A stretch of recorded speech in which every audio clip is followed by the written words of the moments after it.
बिलाच्या मोबदल्यामध्ये 5% कमिशनची मागणी करत तब्बल 48,000ची लाच स्वीकारल्याप्रकरणी लाचलुचपत प्रतिबंधक विभागानं मोठी कारवाई केली आहे.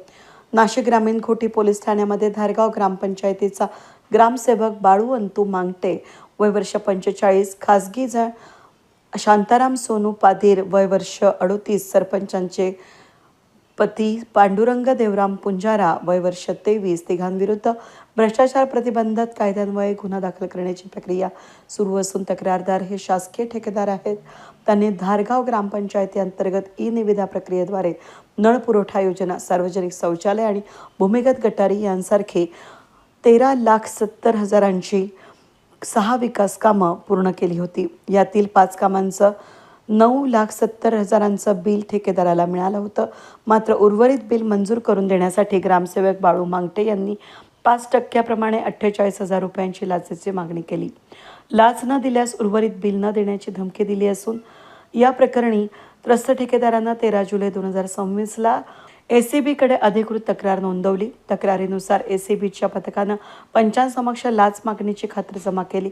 त्यानंतर 28 जुलैला रचलेल्या सापळा कारवाई दरम्यान ग्रामसेवकानं सरपंचाचे पती पांडुरंग पुंजारा यांना लाच स्वीकारण्यास प्रवृत्त केलं.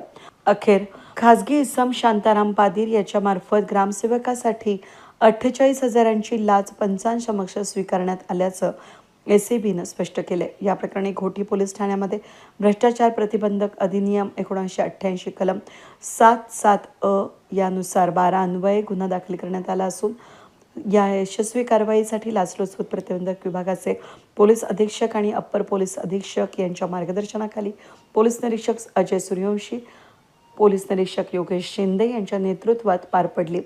या पथकामध्ये सहाय्यक पोलीस उपनिरीक्षक पंकज पळशीकर आणि पोलीस हवालदार प्रमोद चव्हाणके यांनी सहभाग घेतला. पोलीस कारवाईसाठी उपअधीक्षक एकनाथ पाटील यांचं मार्गदर्शन लाभलं.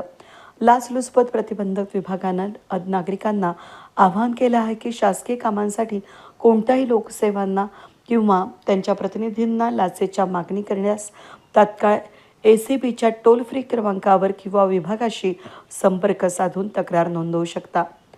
वेद न्यूजसाठी प्रतिनिधी सतीश पुरोहित, इगतपुरी.